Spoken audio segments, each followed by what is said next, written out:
2010년 9월 20일 오후 광주 서구에 있는 풍암 저수지에서 경찰과 119 구조대가 이렇게 검은 가방을 건져 올리고 있었습니다. 이 가방 안에는 토막난 시신이 담겨 있었어요. 얼마 후에 시신의 신원이 밝혀지는데요. 며칠 전 실종 신고되었던 43세 여성 백 씨로 밝혀져요. 옷가게를 운영하는 사장님이자 9살 딸을 키우는 한 아이의 엄마였습니다. 근데 이미 이 백 씨가 살해됐다는 건 밝혀진 상태였어요. 범인도 특정이 되어 있었는데 지금 시신만 발견되지 않았었던 거죠. 그러다가 저수지에서 시신이 발견이 되고 여성의 신원이 백 씨로 확인이 되면서 그녀를 살해한 것으로 지목됐던 사람이 범인이라는 게 확실해진 겁니다. 자, 그러면 대체 사람을 살해하고 이렇게 잔인하게 훼손해서 유기한 범인이 누구였을까요? 남편 57세 김 씨였습니다. 근데 더 충격적인 사실, 이 사람이 다름 아닌 경찰 경력 34년 차인 현직 경찰 간부였다는 거예요. 경찰 간부가 아내를 살해하고 토막내서 유기했다는 거죠. 너무 충격 아닌가요? 오늘 준비한 사건은 아마도 많이 접하신 적은 없으실 거라는 생각이 들어요. 최대한 자료를 많이 찾아서 준비를 했으니까 끝까지 시청을 해주시면 감사하겠습니다. 오늘 내용은 사건 전모도 있지만 이 범인 김 씨와 관련되어 있는 것으로 추정되는 또 다른 사건에 대한 이야기도 함께 들려드리도록 하겠습니다. 시신을 처음 발견한 건 이 풍암 저수지 부근을 산책하던 주민의 신고 전화가 있었어요. 저수지 부근을 산책하다가 뭔가 이상한 검은 물체가 떠올라 있는 걸 보고 신고를 했었던 거죠. 검은색 여행용 가방에 들어있던 시신이었잖아요. 근데 상태가 조금 특이했습니다. 좀 많이 특이했어요. 몸통하고 팔만 들어있었는데 총 3부위로 나뉘어져서 훼손이 돼 있었고요. 팔은 손가락이 다 절단된 상태로 가방에 담겨 있었습니다. 시신은 부패가 한참, 그것도 심하게 진행 중인 상태였어요. 당시에 이제 가방을 건져내서 조사 전에 저수지 옆에 잠깐 놔뒀는데도 그 냄새가 저수지 주차장 입구까지 퍼질 정도였다고 하니까요. 경찰이 이 시신의 주인이 누구인지는 알 수 없었지만 짐작하는 인물이 있었습니다. 그 여성이 앞서 실종 신고된 여성 백 씨였던 거죠.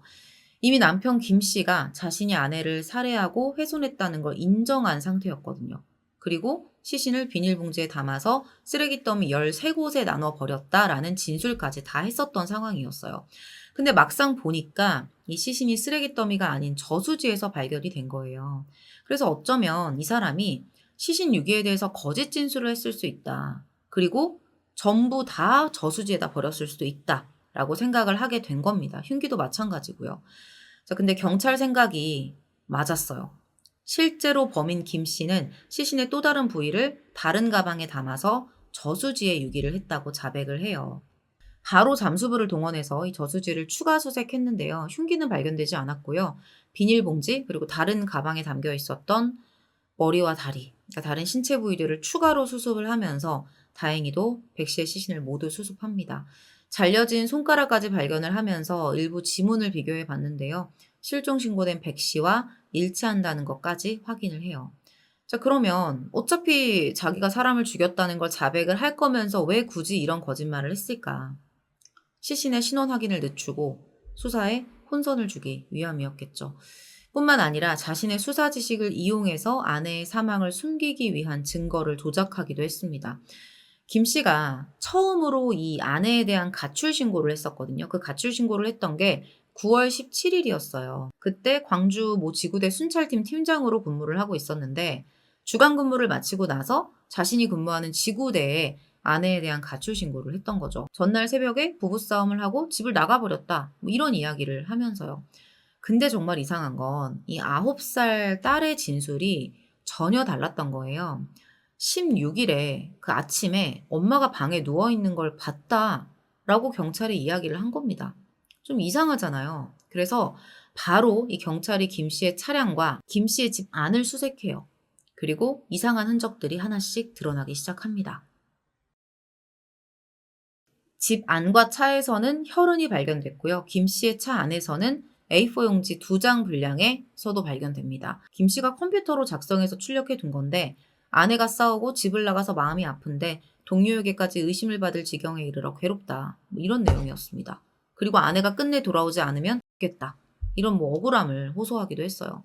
그 밖에도 뭐 자신의 전처와의 사이에 있었던 두 아들에게 우리 9살 딸을 부탁한다. 뭐 이런 말. 내가 떠나면 화장해서 산에 뿌려달라. 이런 내용들을 써놨습니다. 이것도 결국에는 뭔가 경찰이 발견을 했을 때 의심을 받지 않기 위해서 미리 만들어뒀던 거겠죠. 경찰 또한 이 글이 김 씨 자신이 범인으로 몰렸을 때 은폐하기 위해서 사전에 준비한 것으로 판단을 합니다. 자, 그리고 김 씨를 의심할 수밖에 없는 상황이 또 하나 발생해요. 사망한 백 씨가 재혼 전에 낳은 23살 딸이 있었거든요. 이 딸이 청주에서 살고 있었는데 엄마랑 3일이나 연락이 되지를 않으니까 경찰에 신고를 했던 거예요. 김 씨의 주장대로 백 씨가 가출한 게 사실이더라도 딸이랑은 연락을 할 수 있는 거잖아요. 근데 이 딸이 3일 연락 안 됐다고 경찰에 신고할 정도면 평상시에 엄마하고 연락을 좀 자주 해 왔었다는 건데 뭔가 평소와는 엄마가 다르다. 이런 상황이라는 걸 이 딸도 눈치를 챘던 거죠. 경찰은 이런 정황들을 바탕으로 19일 오후 3시부터 일단 김 씨를 이 실종 사건의 참고인 자격으로 불러서 조사를 합니다. 그리고 백 씨가 재혼 전에 낳았던 딸의 신고, 김 씨와 9살 딸의 진술이 다른 점, 차량과 집 안에서 발견된 핏자국 등을 토대로 동료 경찰이 직접 김 씨를 추궁해요. 더 이상 이제 물러날 곳이 없다고 판단을 했는지 결국에는 아내를 살해한 사실을 인정하고 자백을 합니다. 거짓이 섞여 있을 가능성이 매우 매우 높지만 일단 이렇게 주장을 해요. 아내에게 남자 문제가 있었고 자주 외박을 하고 늦게 귀가해서 부부싸움을 했었는데 이날도 술 마시고 늦게 귀가한 아내랑 말다툼을 하다가 아내가 반항을 하자 화장실에 가는 아내를 따라 들어가 목 졸라 살해했다. 평소에 가정불화로 부부싸움이 잦았었는데 이날은 부부싸움 도중에 감정을 억누르지 못했다라는 거죠. 그리고 아내 사망 후에는 딸이 시신을 보지 못하게 욕조에 뒀다고 했어요. 그러면서 아침에 딸이 학교에 가기를 기다렸다가 시신을 훼손해서 비닐봉지에 담고 그날 밤부터 새벽까지 금호동, 풍암동의 쓰레기 수거장 13곳에 나누어 유기했다라고 진술을 합니다. 다른 사람이 쓰레기 봉투 내놓으면 그 종량제 봉투 중간에 공간이 비어있는 것들 있잖아요. 이런 곳들만 골라서 시신을 구겨 넣는 식으로 유기를 했다라고 말을 하는 거예요. 이렇게 되면 쓰레기를 수거해 갔을 때 여기저기다 퍼뜨려서 해놨으니까 시신을 찾는 게 매우 매우 어려워지겠죠. 이미 이 쓰레기들이 어디에서 소각이 되는지 그 사실까지 김 씨는 모두 알고 있었습니다. 진술이 상당히 일관되고 자세했거든요. 그러다 보니까 경찰도 이 말이 사실일 거라고 생각을 했어요. 그래서 김 씨가 유기했다는 쓰레기 수거장을 조사를 다 해요. 근데 이미 다 소각이 됐거나 행방을 찾을 수는 없는 상태였습니다. 그래서 이제 쓰레기 수거장 CCTV를 확인을 하거든요. 근데 진짜 이상한 게 김 씨가 시신을 버렸다고 했던 그 시간대에 김 씨가 찍혀 있지 않은 거예요. 어디에도 김 씨가 없는 거예요. 정말 그런 방식으로 유기한 게 맞긴 한 걸까? 경찰이 이때부터 좀 의심을 하기 시작합니다. 그러면서 범행 당시에 김 씨의 행적을 하나씩 조사하기 시작해요. 자, 그러던 중에 이 풍암 저수지에서 검은 가방에 든 토막 시신이 떠오르면서 김 씨가 시신 유기에 대한 거짓 진술을 했다는 게 들통이 난 거죠. 그러니까 자신이 갖고 있는 경찰의 수사 지식을 다 악용을 한 거예요. 신원 파악 어렵게 하기, 거짓 뉴스 만들어서 범행 은폐하기, 시신 유기 장소 거짓으로 진술하기.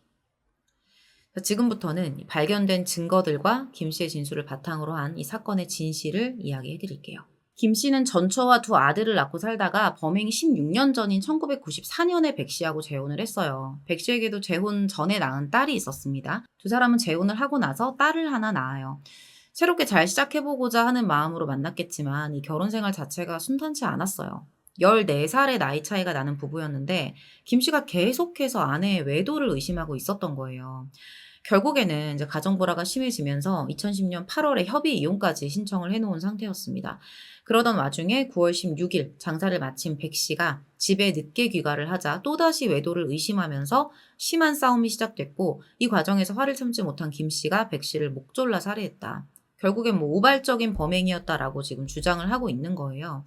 근데 이상한 건 이미 범행 열흘 전에 김 씨가 집 앞에 설치된 CCTV 전원까지 꺼두었다는 겁니다. 우발적인 범행이었다면 누가 자신의 집 앞에 CCTV를 꺼두겠어요. 김 씨가 백 씨를 살해했다고 진술한 시각은 새벽 2시 30분입니다. 근데 이것도 100% 믿을 순 없어요. 분명히 딸은 아침에 방에 누워있는 엄마를 봤다고 얘기를 했었거든요. 그렇게 시신을 욕조에 숨겨두고 딸이 등교한 뒤에는 시신을 훼손해서 여행용 가방과 비닐봉지에 담아요. 그리고 나서는 피 묻은 옷을 세탁하고 화장실을 청소했다고 합니다. 이후에는 집에서 4km 떨어진 풍암저수지에 시신을 유기했고요. 이런 짓까지 했으면 그러니까 적어도 사람이라면 그래도 조금은 죄책감을 갖고 괴로워하지 않았을까라는 생각이 들기도 하죠. 근데 행적을 조사한 결과를 보면 전혀 그렇지가 않습니다. 사건이 발생한 16일에는 비번이어서 출근을 하지 않았었고요. 17일에 주간 근무, 18일에 야간 근무를 했는데 특별한 문제 없이 근무를 했었다고 해요. 동료 경찰관은 김 씨가 평소보다 말이 조금 줄긴 했지만 특별한 징후는 보이지 않았다라고 진술을 합니다. 누가 상상이나 했겠어요. 김 씨는 아내를 살해하고 나서 출근 전에 등산도 했고요. 다음 날에는 저수지, 인근 운천 저수지와 인근의 사찰까지 다녀온 것으로 확인이 됩니다. 이때 이 백 씨의 휴대폰을 사찰 주변에 버렸어요. 등산을 하고 운천 저수지에 간 것도 뭔가 경찰이 시신을 찾을 때 동선조사를 할 거잖아요. 이게 분명하기 때문에 수사에 혼선을 주기 위해서 일부러 만든 동선 같다는 생각이 들기도 해요. 정말 머리를 많이 쓴 게 이제 경찰이 실종 조사를 시작하고 나서 김 씨가 일부러 백 씨의 차를 그 백 씨가 운영하던 옷가게 근처에다 갖다 놔요. 그리고 나서는 일부러 옷가게에 이제 백 씨를 찾는 전화를 막 걸기도 합니다. 계속해서 백 씨가 가출한 것으로 보이게끔 어떤 흔적들을 꾸며내고 있는 거죠. 나는 아내를 찾고 있었다. 전화를 계속 걸었다. 이런 걸 보여주고 싶은 거예요. 그러면서 자신의 알리바이까지 정리를 해둡니다. 혹시라도 진술을 하다가 내가 뭐 앞뒷말이 틀리거나 허점이 발견되면 안 되니까 날짜와 시간대별로 자신이 진술할 내용을 달력에 기록해 두기까지 했어요. 결국엔 다 걸리긴 했지만요. 근데 진짜 무엇보다 나쁜 건 뭐 머리 쓸 수 있고 뭐 그럴 수 있는데 진짜 나쁜 건 자신의 딸에게 했었던 행동이에요. 나중에 이제 엄마를 봤다라고 경찰에 진술을 했다라는 걸 김 씨가 알게 되거든요. 근데 이걸 알고 나서는 강요를 합니다. "너 경찰 아저씨한테 그렇게 진술하면 아빠 감옥 가. 아빠 감옥 갔으면 좋겠어? 그러니까 엄마 못 봤다고 해." 딸은 아빠가 시키는 대로 진술을 번복하기도 했습니다. 두 아이의 소중한 엄마를 그렇게 잔인하게 죽인 것으로도 모자라서 죄책감까지 심어주면서 진술 번복을 강요하는 그러니까 너무 악질이죠. 자, 근데 예상치 못한 일이 발생해요. CCTV를 범행 열흘 전에 미리 꺼두는 등의 어떤 계획 범행 정황이 드러나고 이로 인한 경찰의 강도 높은 수사가 진행되고 있었던 과정 중에 김 씨가 사망한 겁니다. 경찰서 유치장 화장실에서 휴지를 삼켰어요. 기도가 막혀서 의식을 잃은 거죠. 병원으로 옮겨졌지만 결국 뇌사 상태에 빠지게 됐고요.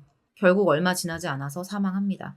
이후에 김 씨의 가족들이 사죄의 의미로 장기 기증 의사를 밝히기도 했는데 이미 장기의 기능을 잃었다고 판단이 되면서 이 시신을 영구용으로 기증하겠다는 의사를 전달했다고 합니다. 이걸로 사죄가 되지는 않겠죠. 설마 이걸로 사죄가 된다고 생각하진 않았겠죠. 이 일로 경찰은 김 씨를 제대로 관리하지 못했다는 것에 대해 큰 비난을 받기도 했는데요. 이렇게 수사실과 상황실, 유치장에서는 CCTV가 설치가 돼 있지만 화장실에서는 설치가 돼 있지 않기 때문에 이런 일을 막을 수 없었다라고 말을 합니다. 결국 김 씨 진술이 일치하지 않는 점에 대한 추가 조사도 진행되지 못한 상태로 이 사건은 그렇게 종결이 돼요. 정확한 범행 시점, 백 씨의 사망 시점, 그리고 정확한 이유와 이게 우발적인 살인인지 계획적인 살인이었는지에 대해서도 속 시원히 밝혀진 게 없는 상태로 그냥 다 끝나버린 겁니다. 자, 근데 제가 아까 전에 맨 처음에 시작할 때 오늘 사건을 좀 끝까지 봐달라고 말씀을 드렸잖아요. 이 사건하고 연관된 되게 이상한 의혹이 또 하나 드러나요. 이게 화장실에서 그 일이 있고 나서 김 씨가 병원에 실려왔잖아요. 그때 치료를 받는 과정에서 경찰이 알게 된 사실인데 김 씨의 전 처였던 문 씨의 행방이 16년째 확인이 되지 않고 있는 거예요. 이 사람도 실종이 된 거죠. 실종 당시 나이가 37세였는데 이제 김 씨하고 두 아들을 낳고 살다가 1994년경에 가출을 한 것으로 알려집니다. 그 이후로는 이제 생사 여부가 확인되지 않았던 거예요. 문 씨의 가족들도 그녀가 단순 가출했다라고 판단을 하면서 실종 신고도 하지 않고 있었던 상황이었어요. 그러던 중에 김 씨가 문 씨를 대상으로 이혼 신청을 했고요. 1994년 6월 12일에 이혼이 성립됩니다. 문 씨의 주민등록이 말소되면서 김 씨는 2주도 지나지 않아서 백 씨와 혼인신고를 해요. 34년 차 경찰이라면 전처 실종 당시에도 지금 경찰이었다는 얘기인데 왜 아내를 적극적으로 찾지 않고 가만히 있었을까요?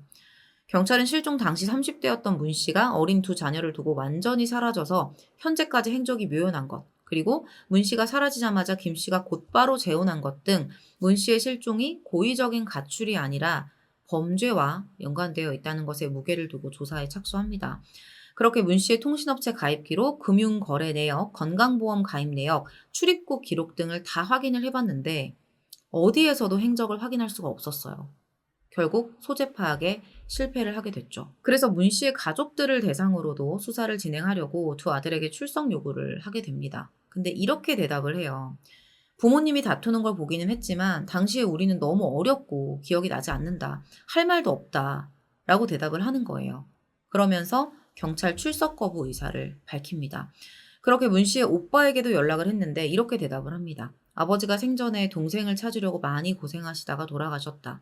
그러니까 더 이상은 어떤 동생의 문제를 거론하고 싶지 않다라는 의미로 느껴졌어요. 이런 비협조적인 상황에서도 경찰은 계속해서 노력을 합니다. 그렇게 행방불명 시점을 유추해낼 수 있었어요. 애초에 경찰이 판단했던 실종 시점은 이혼 판결을 받았던 94년 6월 전후였거든요. 근데 이 부부의 이혼 판결 기록이나 다른 가족들에게 얻은 진술 등을 종합을 했을 때 문 씨의 정확한 행방불명 시점은 1994년이 아니라 1987년 2월로 추정이 됐습니다. 7년이라는 상당히 긴 기간의 차이가 생기죠. 그렇게 가족들을 설득해서 DNA를 채취하고 변사자 자료와 대조할 계획까지 경찰은 세웠었는데 가족들이 협조를 하지 않은 건지 아니면 맞는 변사자 자료가 없었던 건지 끝내 문 씨의 행적은 밝혀지지 않습니다. 어떤 경찰은 자신이 경찰 생활을 하면서 쌓은 지식과 경험들을 사람들에게 알려주기도 하고 사람들이 세상을 좀 더 안전하게 살 수 있도록 돕기도 해요. 근데 김 씨는 그 지식과 30년이 넘는 그 직업의 경험을 자신의 범죄를 은폐하고 수사를 방해하는 데 사용했습니다. 그리고 범행을 인정하고 수사에 협조하기보다는 계속해서 거짓 진술로 일관하다가 결국 비겁한 선택으로 회피해버렸죠. 그간 경찰 생활을 하면서 수많은 범죄자들과 상대하는 과정에서 대체 뭘 배우고 느꼈을까? 안 봐도 그냥 뻔해 보입니다. 34년간 범인들을 만나면서 범행을 학습한 사람이라고밖에는 보이지 않아요. 한 사람을 기준으로 2명의 아내가 실종이 됐고 가출을 했다는 걸 과연 우연의 일치로만 볼 수 있을까요? 백 씨 사망에 대한 진실이나 전처의 실종에 대한 진실이 제대로 밝혀진 것 없이 김 씨의 죽음으로 다 끝나버렸지만 어딘가에 그 진실은 분명히 남아있을 거라 생각합니다. 오늘 준비한 내용은 여기서 마무리하도록 할게요. 긴 시간 시청해주셔서 감사합니다.